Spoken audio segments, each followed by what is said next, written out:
নমস্কার, সুস্বাগতম। আপনারা দেখছেন জুডো ধামাকার নতুন পর্ব, সাথে আছি আমি জুডো।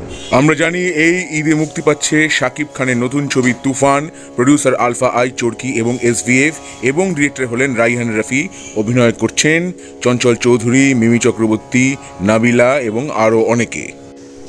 80-90 দশকের প্রেক্ষাপটে তৈরি এটি একটি গ্যাংস্টার মুভি, এবং এই ছবির প্রথম গান লাগে উড়াধুরা সেটাও কিছুদিন আগে মুক্তি পেয়েছে।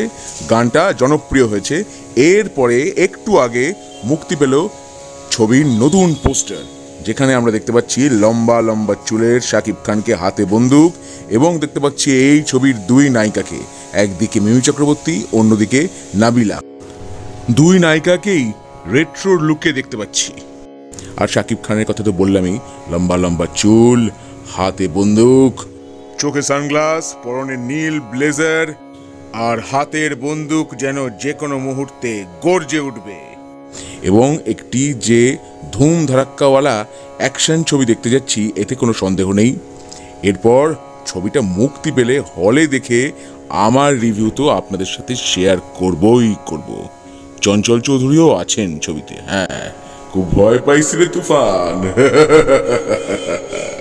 আমার এই পর্ব যদি ভালো লেগে থাকে তাহলে অবশ্যই লাইক করুন, শেয়ার করুন, সাবস্ক্রাইব করুন আমার চ্যানেল, এবং আমার ফেসবুক পেজ জুডো ধামাকা, সেটাকে লাইক করুন, ফলো করুন।